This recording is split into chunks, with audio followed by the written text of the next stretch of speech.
History, economy, polity, geography, science, technology, mental ability.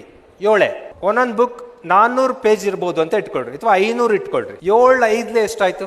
3500. 3500 page ಓದ್ಕೊಳ್ರಿ, perfect ಆಗ್ರಿ. ಒಂದ್ exam ಹೋಗಿ ಬರೀರಿ.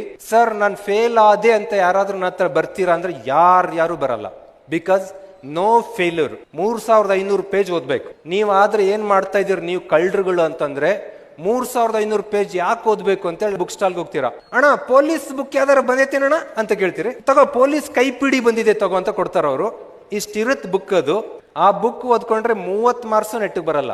But ಆತರ ಬರ್ದಿರ್ತಾರೆ, ನನ್ನ ಪುಸ್ತಕದಿಂದ 40 ಪ್ರಶ್ನೆಗಳು ಬಂದಿದೆ ಅಂತ ಮೇಲ್ ಬರ್ದಿರ್ತಾರ ಅವರು. ನಿಮಗೆ ಆಶ್ಚರ್ಯ, 40 ಬಂದೈತಿ ಅಂದ್ರೆ ಇನ್ನೊಂದ್ ಸ್ವಲ್ಪ ಓದ್ಕೊಳ್ಳೋಣ ಅಂತ.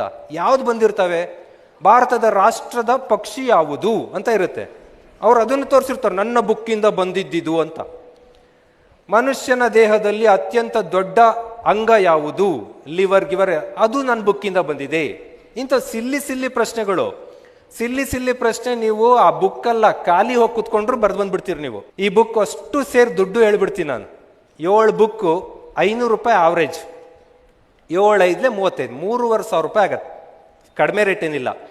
ಒಂದ್ಸರಿ 3500 ಖರ್ಚು ಮಾಡ್ಬಿಟ್ರೆ ನೀವು ಮತ್ತೆ ಜೀವನದಲ್ಲಿ ಬುಕ್ ತಗೊಳ್ಳೋದು ಬೇಡ.